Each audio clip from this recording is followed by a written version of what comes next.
Chegou a hora de prestarmos atenção à mensagem da Palavra de Deus ao nosso coração e eu convido você a concentrar a sua atenção de modo especial para ouvir o que as Escrituras têm a nos ensinar. E hoje nós vamos, como você pode ver, falar sobre o texto de 2 Reis, o final do capítulo 6, a partir do verso 24 até o capítulo 7 inteiro. E o tema de hoje será se é fake.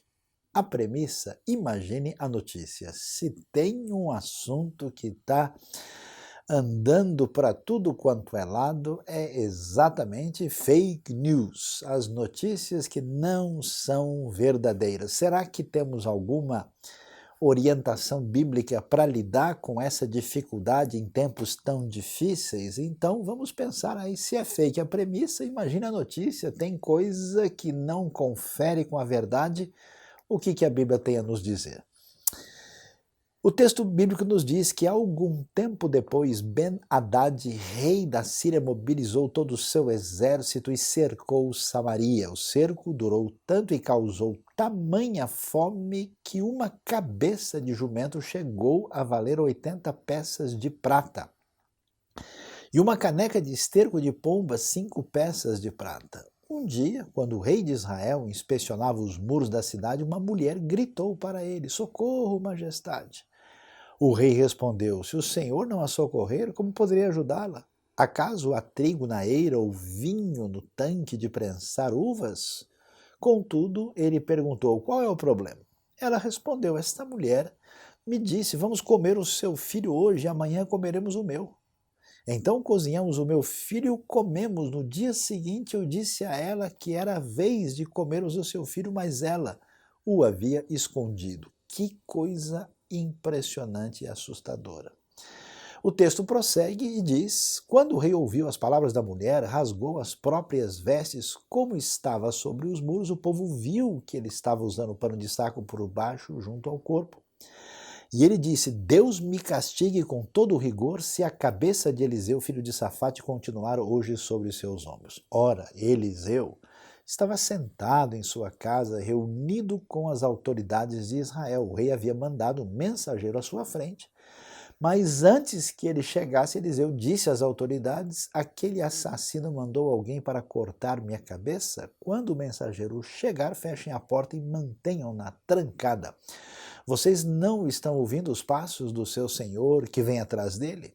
Enquanto ainda lhes falava, o mensageiro chegou. Na mesma hora, o rei disse: "Essa desgraça vem do Senhor, porque devo eu ainda ter esperança no Senhor?" É impressionante o cenário difícil de crise que nós temos nesse relato do texto de 2 Reis, mas é importante ver a história como um todo e ver o que diz a sequência do texto no capítulo 7. A Bíblia diz: "Ora, Eliseu respondeu: ouçam a palavra do Senhor, assim diz o Senhor, amanhã, por volta desta hora, na porta de Samaria, tanto uma medida de farinha como 2 medidas de cevada serão vendidas por 1 peça de prata." O oficial em cujo braço o rei estava se apoiando disse ao homem de Deus: "Ainda que o Senhor abrisse as comportas do céu, será que isso poderia acontecer?" Mas Eliseu advertiu: "Você o verá com os próprios olhos, mas não comerá coisa alguma." Havia 4 leprosos junto à porta da cidade. Eles disseram uns aos outros: "Por que ficar aqui esperando a morte? Se resolvermos entrar na cidade, morreremos de fome, mas se ficarmos aqui, também morreremos. Vamos, pois, ao acampamento dos arameus para nos render. Se eles nos pouparem, viveremos. Se nos matarem, morreremos." Ao anoitecer, eles foram ao acampamento dos arameus. Quando chegaram às imediações do acampamento, viram que não havia ninguém ali, pois o Senhor tinha feito os arameus ouvirem o ruído de um grande exército com cavalos e carros de guerra, de modo que disseram uns aos outros: "Ouçam, o rei de Israel contratou os reis dos hititas e dos egípcios para nos atacarem."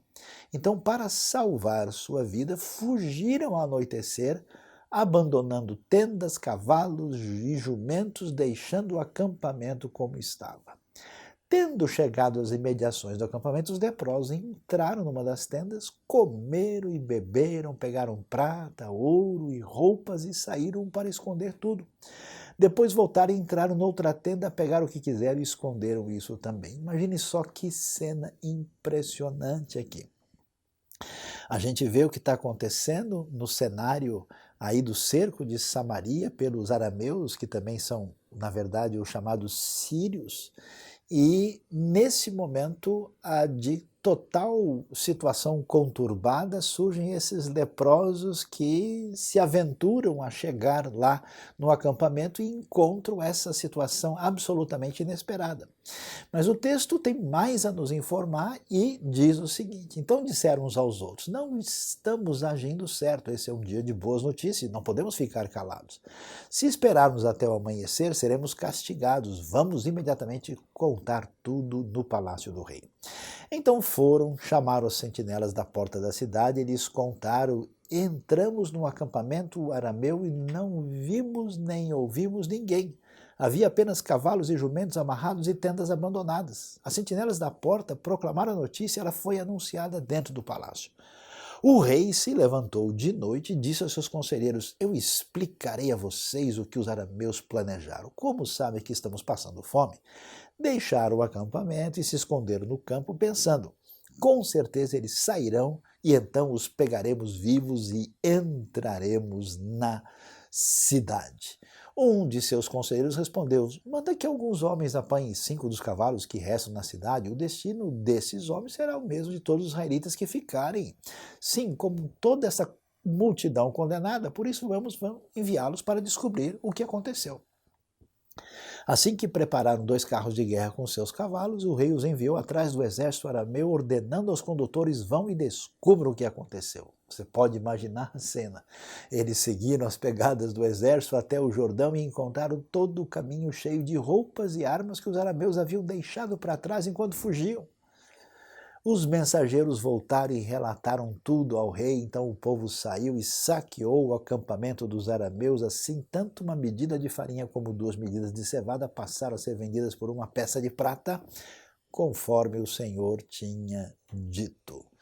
Ora, o rei havia posto o oficial em cujo braço tinha se apoiado como encarregado da porta da cidade, mas quando o povo saiu, atropelou junto à porta e ele morreu, conforme o homem de Deus havia predito quando o rei foi à sua casa. Aconteceu conforme o homem de Deus dissera ao rei: amanhã, por volta desta hora, na porta de Samaria, tanto uma medida de farinha como 2 medidas de cevada serão vendidas por uma peça de prata. O oficial tinha contestado o homem de Deus, perguntando: ainda que o Senhor abrisse as comportas do céu, será que isso poderia acontecer? O homem de Deus havia respondido: você verá com os próprios olhos, mas não comerá coisa alguma, e foi exatamente isso que lhe aconteceu, pois o povo o pisoteou junto à porta da cidade e ele morreu. É muito importante entender e refletir sobre esse texto, porque nós vamos ver a realidade que enfrentamos nos nossos dias, o que a gente chama de crise na comunicação. De fato, existe todo um ruído enorme sobre aquilo que a gente ouve que vai acontecer e não vai acontecer, que a gente tenta saber qual é a fonte e os elementos partidários por trás dos discursos, e isso ainda é extremamente mais complicado, desde que, em grande parte, a nossa cultura hoje está no que a gente chama de uma era da pós-verdade. Quer dizer, se não há um compromisso com a apresentação da verdade, todo discurso fica sujeito à manipulação. É uma espécie assim de mundo de Michel Foucault, onde as palavras deixaram de ter qualquer direção real e elas só são utilizadas com um objetivo específico. É surpreendente como tanta gente diz uma coisa que não confere e depois que disse e espalhou aquilo, nem se preocupa depois de se retratar e dizer: olha, não é bem isso, agora eu entendi. Não. Vale a pena pensar aqui na famosa frase de Goethe, né? Falar é uma necessidade, escutar é uma arte. Por que que isso é tão importante para nós hoje? Porque a nossa saúde mental, o controle do nosso coração, o equilíbrio até da nossa espiritualidade está ligado diretamente com o fato da gente saber ouvir o que a gente está escutando e a gente saber lidar com as palavras de maneira equilibrada, ponderada e acertada. E essa história bíblica tem muito a nos ensinar. Vamos lá, vamos entender o que está acontecendo. Por volta da metade do século 9 a.C., por volta de 850, os chamados arameus, né, é o nome antigo do lugar onde hoje está a Síria, na antiga cidade de Damasco, inclusive, é a terra também chamada de Aram. Então, os arameus, que são os sírios, eles invadem Samaria. Lembre-se, Samaria é capital do Reino do Norte, ou seja, de Israel.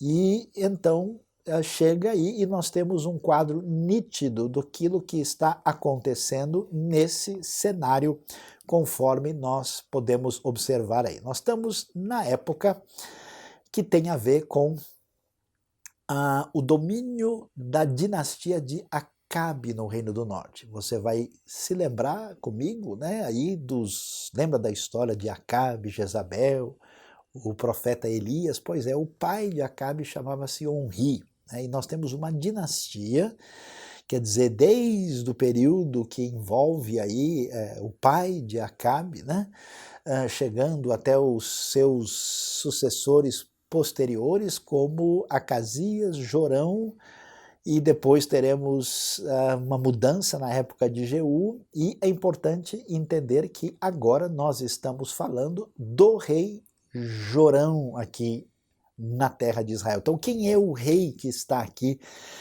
conversando com Eliseu? Quem é que está totalmente preocupado, assustado? E aqui temos três personagens nessa história na metade do século 9 a.C. O profeta Eliseu, aquele grande profeta, sucessor de Elias, capaz de, pelo poder do Espírito, de fazer milagres extraordinários. O rei arameu sírio, que invade e cerca Samaria aqui, que é exatamente Ben-Hadad. E, claro, o rei Jorão aqui, que depois de um breve reinado aí de Acasias, que acabou morrendo, ele, filho de Acabe e Jezabel, assume o poder. Então ele é o 9º rei de Israel, reinou 12 anos, você tem as informações, né? Ele é o 2º filho de Acabe, e Jorão, então, é aquele que está nessa situação complicada e vai morrer de maneira terrível, depois assassinado por Jeú. Então veja como é interessante estudar a história bíblica, porque você vê o senso de realismo dos conflitos, da crueldade humana, da fragilidade do ser humano, e como é que Deus age na história de maneira surpreendente a construir a sua redenção e nos dar a diretriz de vida em meio a uma situação tão complicada e difícil. E o que é que a gente vai descobrir? Nós temos o que a gente chama de premissa, quer dizer, o nosso ponto de partida. E quando o nosso ponto de partida está errado, a gente fala errado e escuta a partir desse ponto de partida que está errado. E o que a gente vê aqui na história do rei de Israel? Essa premissa fake número 1. Né? A primeira coisa equivocada onde a gente vê que a coisa não é legítima. A ideia que nós vemos na vida de Jorão é que podemos viver sem Deus e enfrentar a crise. E é interessante isso, porque agora fechou o tempo. Os arameus chegaram. Chegou Ben-Hadad com seu exército, cercou Samaria, e o pessoal não sabe o que fazer. Mas o que eles estavam fazendo antes? Como é que era o comportamento de Acabe? O que aconteceu nesse período dessa dinastia que caminhou na direção da apostasia, afastamento de Deus? Eles se voltaram para os cultos pagãos, eles se voltaram para a adoração de Baal e Azerá, e agora eles estão no meio da crise. Então a primeira coisa importante para a gente pensar para a nossa vida, que a gente vê que foi um ponto de partida equivocado que nós temos na vida de Acabe e do seu filho Jorão, é que a gente pode viver sem Deus e depois encarar a crise. Eu tenho visto pessoas hoje em grande dificuldade, nunca levaram a sério sua relação com Deus, a sua espiritualidade, e agora estão receosos de como lidar com a situação, tanto pelo fato de poderem ter que enfrentar a realidade do desfecho desta vida, enfrentar a vida eterna, como também de não saber como lidar com uma situação que não estava na sua previsibilidade. A primeira ideia errada, a primeira fake news que pode entrar na nossa cabeça é a ideia de que a gente deve e pode viver sem Deus e depois a gente vai dar um jeito na situação. Não é o caso. A segunda coisa que chama atenção, que é a premissa fake número 2 que aparece no texto, é a postura incrível e impressionante da parte de Jorão. Você já observou, viu bem o que ele diz lá no texto? Ele diz o seguinte, olha, na verdade tudo isso está acontecendo por culpa de Deus e do seu profeta. Ele diz, quando a gente chega nesse ponto tão horrível, tão complicado, você sabe, uma cidade é cercada, ela é murada, e quem está lá dentro não pode sair, todo mundo fica naquela quarentena fechada. É o problema de falta de alimentos, as pessoas não têm como obter recursos, a fome está chegando e chegou num ponto de desespero tal que nós vemos cenas de canibalismo, conforme o texto nos apresenta lá no final do capítulo 6. E aí, diante de um cenário desse, ele diz, olha, se o próprio Senhor não ajudou você, ele diz para a mulher que está reclamando e está dizendo que perdeu o seu filho e agora a outra não quer fazer o cumprimento do acordo horrível que aparece no texto, ele diz, olha, se o Senhor não ajudou, quem sou eu para ajudar? E aí ele rasga a sua roupa, mais numa atitude de protesto e de rebeldia, e em seguida diz que, olha, eu vou arrancar a cabeça do profeta Eliseu. Eu acho tão impressionante, eu vejo isso na vida de muita gente. A pessoa vive despreocupada, ele não se importa com a sua vida de fé, não se volta para Deus, não se preocupa com absolutamente nada. Quando surge um cenário, uma crise, a única força que resta é de uma ofensa levantada contra Deus. Veja se isso é algo que procede de um bom senso ou de um mínimo de raciocínio, porque se existe um Senhor Todo-Poderoso por trás do universo, a pessoa no momento da sua dificuldade ainda gasta um pouco da sua força para tentar ofendê-lo. Que desatino, que loucura! E é isso que Jorão faz, vivendo uma vida afastada de Deus, num descaminho completo, na hora da dificuldade, em vez de repensar a sua vida, culpa Deus e o seu profeta e promete perseguir o profeta. Eu fico impressionado pela repulsa e ódio gratuito que tantas pessoas têm de Deus e daqueles que estão alinhados com a sua palavra, sem necessidade de uma reação descabida, como a gente vê em muitos casos. Agora, é interessante continuar pensando nessa história que mexe com a gente, para a gente ver uma outra premissa fake agora, número 3. Diante desse cenário, o que acontece? Surge uma postura de desesperança completa. Qual que é a ideia? É interessante que em nenhum momento o rei considera a possibilidade de, vamos nos voltar para o Senhor, vamos nos arrepender da nossa conduta, vamos pedir pela sua misericórdia, Você deve pensar na sua vida, se num momento difícil você não tem nenhum impulso de clamar a Deus, de pedir a sua misericórdia, de se colocar diante do Senhor do Universo, mas você permite que os sentimentos negativos dominem o seu coração, obliterando qualquer chance de conexão espiritual proveitosa e promissora. Aqui é isso que acontece. A postura deles, Deus se afastou de nós, ele não está fazendo nada mesmo aqui para socorrer essas situações difíceis. Na verdade, não há esperança e a atitude que nós vemos é exatamente essa, que a gente precisa tomar cuidado na nossa vida, no nosso coração. Você que acompanha a nossa reflexão, saiba que esse é um descaminho enganoso, uma fake news de um coração machucado que não enxerga o horizonte. É muito interessante que a coisa ficou complicada, porque se você reparou bem, Na lei judaica é proibido comer jumento. O jumento é um animal considerado impróprio para o consumo. E se já não é grande coisa comer carne de jumento, você imagina o que é comer cabeça de jumento, né? Ou seja, não é nada aí apetitoso nem convidativo. Diante desse cenário, uma cabeça de jumento custa 80 peças de prata. Quer dizer, o nível de sofrimento, de fome é impressionante. 5 peças de prata para comprar uma caneca de esterco de pomba. Mas o negócio é terrível. Quando o profeta de Deus se levanta e diz, olha, a coisa vai mudar, o cenário será diferente, em breve, amanhã, vocês vão ver a seguinte mudança. Uma peça de prata vai ser suficiente para comprar, né, uma porção de farinha ou 2 de cevada. O que ele diz? Não tem o que fazer. É impossível mudar. Não há como ter fé. Isso é muito perigoso no nosso coração e é uma atitude realmente ligada a essa premissa fake número 4, né?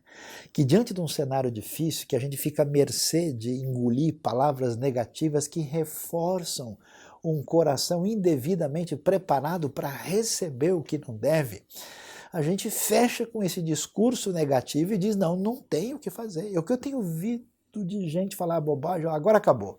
Não tem mais o que fazer, a coisa é assim mesmo. Não, agora os resultados do que a gente está enfrentando hoje vai demorar, né, 10 anos para mudar. Não, agora só depois não sei de quê. Quer dizer, como é que esse pessoal se levanta como profeta da desesperança, declarando a impossibilidade daquilo que eles não podem saber? Então, essa é mais um ponto de partida, uma premissa fake, que o texto contesta porque a gente não tem condições de determinar o que não está ao nosso alcance. Por isso, vai ser muito interessante e surpreendente descobrir a outra realidade fake que atinge o nosso coração. Dessa vez, a premissa número 5, qual que é? Deus age no silêncio, a bênção imprevisível. É tão interessante. Eu não sei se a nossa querida humanidade não aprende. Nós temos milênios de sobrevivência, de caminhada. Aliás, enchemos bem o planeta, mais de 7 bilhões e meio de pessoas.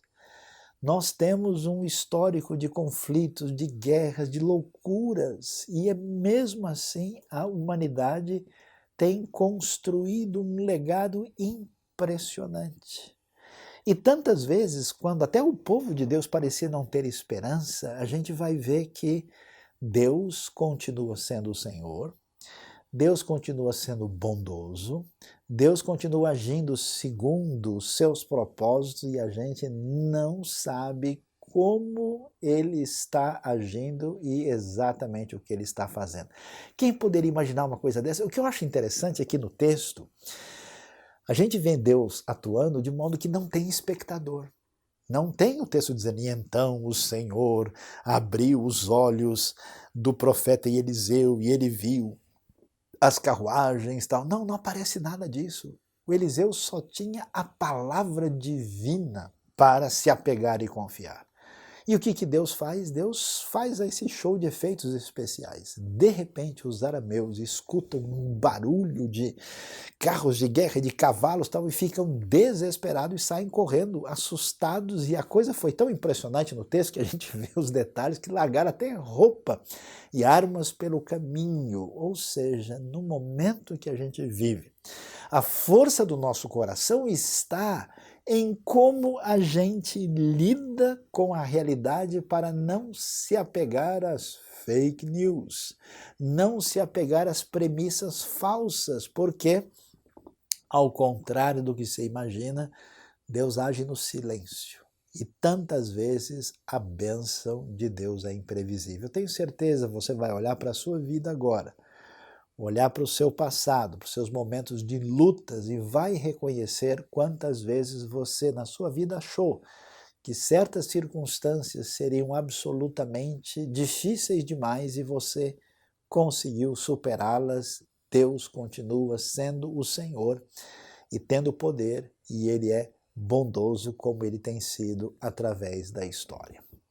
Agora, se a gente está falando de algo tão extraordinário, aí a coisa ficou animada. Opa, tá certo, Deus vai fazer algo tão impressionante que o oficial do rei falou, olha, nem que se abram as comportas do céu. E essa frase é forte porque é a frase usada no dilúvio, né? Quando Deus abriu as comportas do céu para encher a terra de água.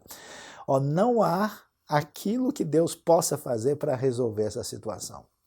E quando a gente vê essa palavra esperançosa da parte do profeta, a gente pergunta, como é que vai acontecer isso? Com certeza, as coisas só vão acontecer por meio de gente muito especial, por gente usada por Deus. Aliás, a gente acredita nisso, né? Que a obra de Deus depende dos grandes homens e mulheres de Deus consagrados que estão fazendo o que Deus deseja. A gente acha realmente. Aliás, eu conheço gente que inclusive se sente mais ou menos assim, meio que o arrendatário da obra divina. É como se ele dissesse, olha, se eu não fizer, a obra de Deus não acontece. Aliás, esse é o grande perigo da história das religiões, das pessoas que se sentiram mais ou menos assim, donos do pedaço, né, os responsáveis pela cadeira, e acham que têm o domínio sobre os caminhos da ação divina na história. É impressionante, porque numa hora como essa, está todo mundo morrendo de fome, o pessoal já está atacando de canibalismo, e Deus, segundo se imagina, só vai usar os seus santos especiais consagrados? Não tem dúvida, tudo está perdido. É impressionante o texto, você viu lá, você já leu comigo, prestou atenção que de repente vão surgir uns indivíduos assim, como a gente diz, nada a ver. Alguns leprosos que estão do lado de fora ali da cidade, eles estão de uma maneira pior do que quem está lá dentro, porque quem está lá dentro pelo menos pode ver o que pode fazer em conjunto lá e dividir o mínimo que tem. Eles não podem nem chegar do lado dos arameus e nem podem entrar na cidade, eles são assim, né, falando português claro, o ó do borogodó, eles são absolutamente o zero à esquerda. É interessante que o texto vai mostrar como o caminho da ação divina passa por essas pessoas que estão longe de ser os santos de quem a gente espera tanta coisa. Aliás, a última coisa que eles são é exatamente santos, porque eles são contaminados, são impuros, a gente não pode nem chegar perto deles. O que eu acho interessante, e é surpreendente a lição do texto, porque existe um negócio tão especial quando a gente tem fé, é que a gente não abandona, a gente não lança fora a possibilidade de agir de alguma maneira quando a gente sabe que existe pelo menos um fio de esperança. A gente, né, tem aí a premissa fake número 7 que diz, deixa assim mesmo, não há o que fazer, agora deixa, vai assim. É tão interessante porque eu fico impressionado, porque o raciocínio dos leprosos aqui é muito lúcido. Eles dizem, olha pessoal, é o seguinte, já deu ruim, não tem o que a gente possa fazer para a coisa ser excelente. Então, se a gente ficar aqui na porta da cidade, a gente não pode entrar, a gente vai morrer de fome, então vamos lá no acampamento dos arameus em volta da cidade e a gente se entrega. Pode ser que, por alguma razão, eles decidiram não matar a gente, aí quem sabe a gente pelo menos mata a fome. Agora, se a gente for eles matarem, a gente vai morrer de qualquer jeito mesmo. Olha a sobriedade do pessoal. Há o fio de esperança, de possibilidade que existe, eles apostam nele e vão fazer. Isso é tão importante, por quê? Porque como eu conheço história de gente que nunca desistiu. Eu conheço gente que foi lá no último limite da UTI e voltou. A pessoa que fez lá a cirurgia que alguém disse, ó, vamos só fazer porque para ver o que acontece. Eu conheço casos de gente que disse, olha, a gente vai só constar aqui para marcar que a gente tentou, mas não é assim. A gente não pode abrir mão de tentar a última chance diante do fato de que Deus é bom e é poderoso e Ele pode fazer coisas que a gente não imagina. O que é interessante? É surpreendente. Você imagina só, o texto é surpreendente demais, porque se você imagina leprosos, quem são leprosos? São pessoas rejeitadas, cerimonialmente impuras, que todo mundo entende que de alguma maneira Deus as está punindo, por isso que eles estão nessa situação. Eles não podem participar do culto como outras pessoas, eles estão afastados, eles ficam do lado de fora da cidade, quer dizer, se essas pessoas tiverem a oportunidade, como esses leprosos vão ter, de ter acesso à comida, o que a gente pensa? Vamos pensar junto comigo aqui, o que a gente pensa daquelas pessoas que nós dizemos que gente sem noção, gente de alguma forma de perfil inferior, que se essas pessoas tiverem oportunidade, eles vão fazer a festa, eles vão se aproveitar. E é interessante, essa é a outra premissa fake número 8, que as pessoas perderam o senso moral. Como eu tenho visto gente fazer bobagem dizendo, não, imagina, hoje em dia não tem mais, o pessoal hoje perdeu a vergonha, não, imagina.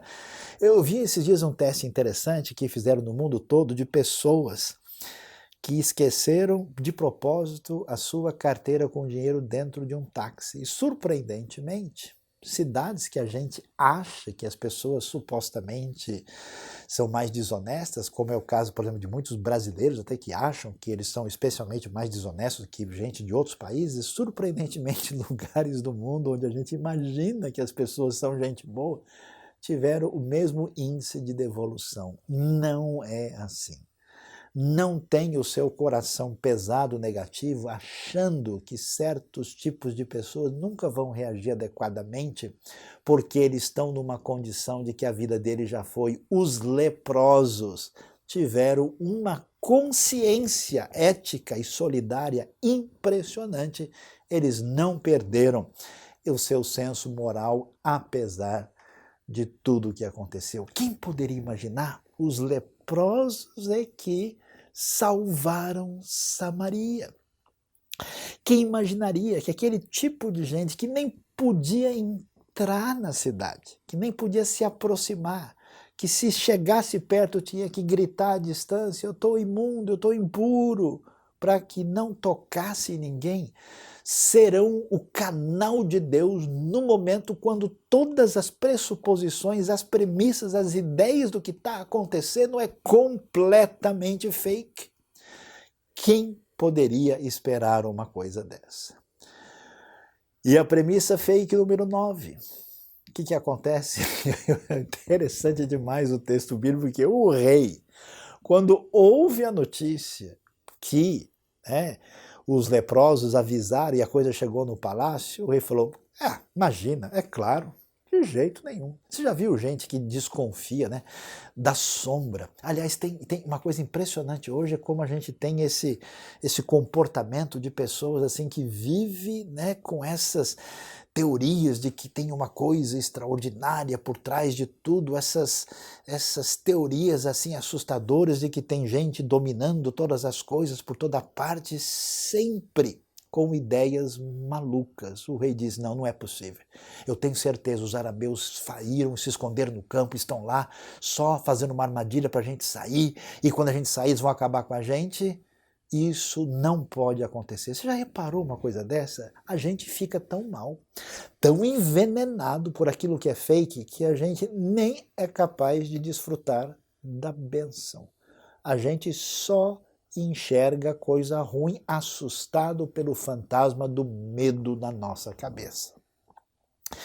Premissa fake número 10. O que ele vai dizer no final das coisas? Não vai adiantar.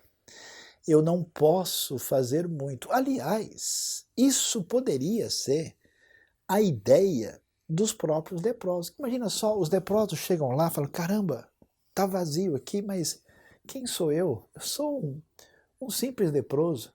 A minha vida já acabou. Eu não tenho vantagem nenhuma em nada. sabe de uma coisa? Eu vou pelo menos comer alguma coisa, eu vou me garantir, porque o que eu, como sujeito leproso, que talvez tenha os meus dias contados, vou poder fazer em favor de Samaria, do rei do povo? Eu não sou nada. E aí é impressionante como eu tenho visto gente com a cabeça envenenada, dominada pelos elementos negativos de quem perdeu o senso da atuação poderosa, soberana e bondosa de Deus na história, e que se entrega a esse tipo de sentimento, de postura, e acaba se omitindo de fazer aquilo que poderia fazer toda a diferença. Imagina só se aqueles leprosos não tivessem tomado uma atitude.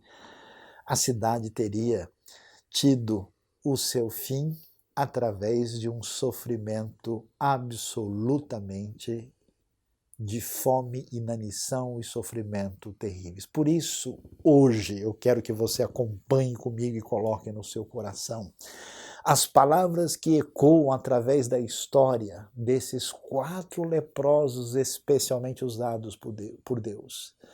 Então disseram uns aos outros: não estamos agindo certo. Olha que coisa impressionante. Este é um dia de boas notícias e não podemos ficar calados.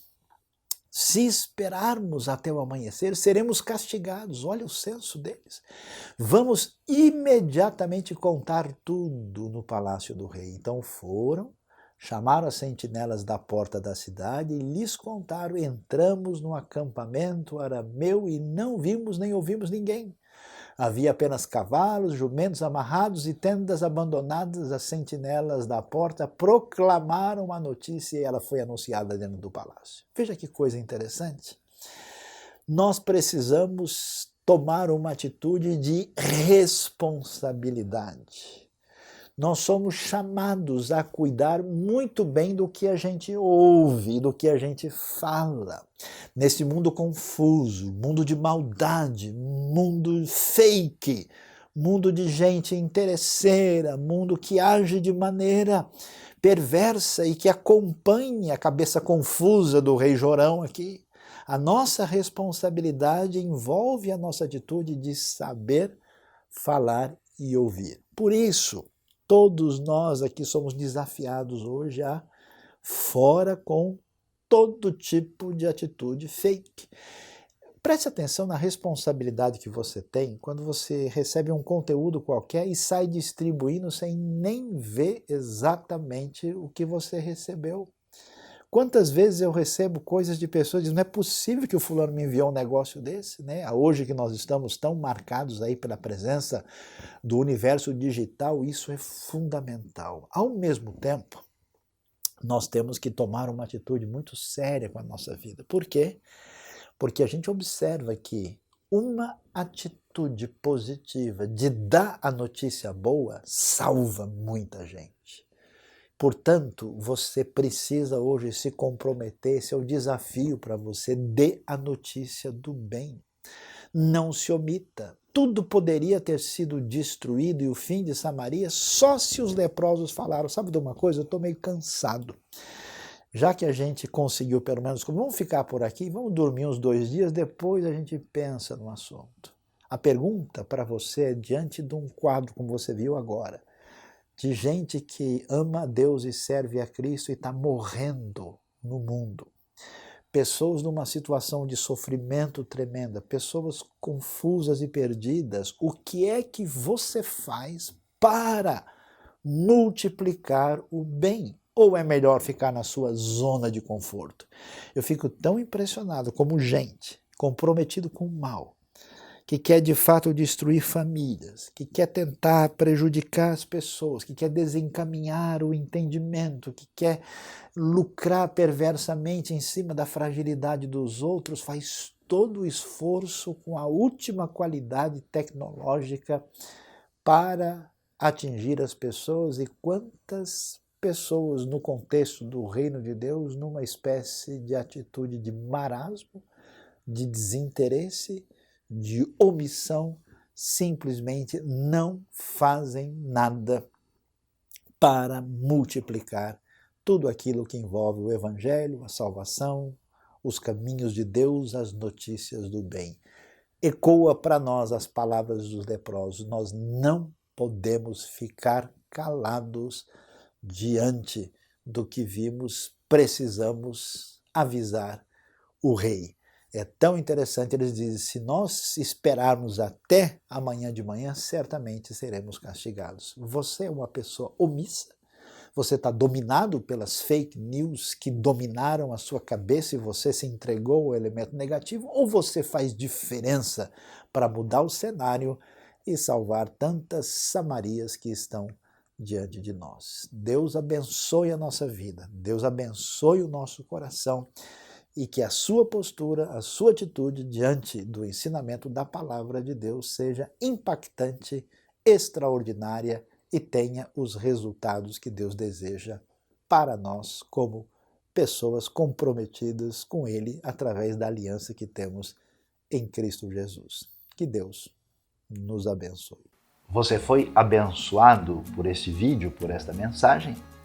Inscreva-se no canal, aperte o sininho e você ficará sabendo das novas mensagens e reflexões da IBNU.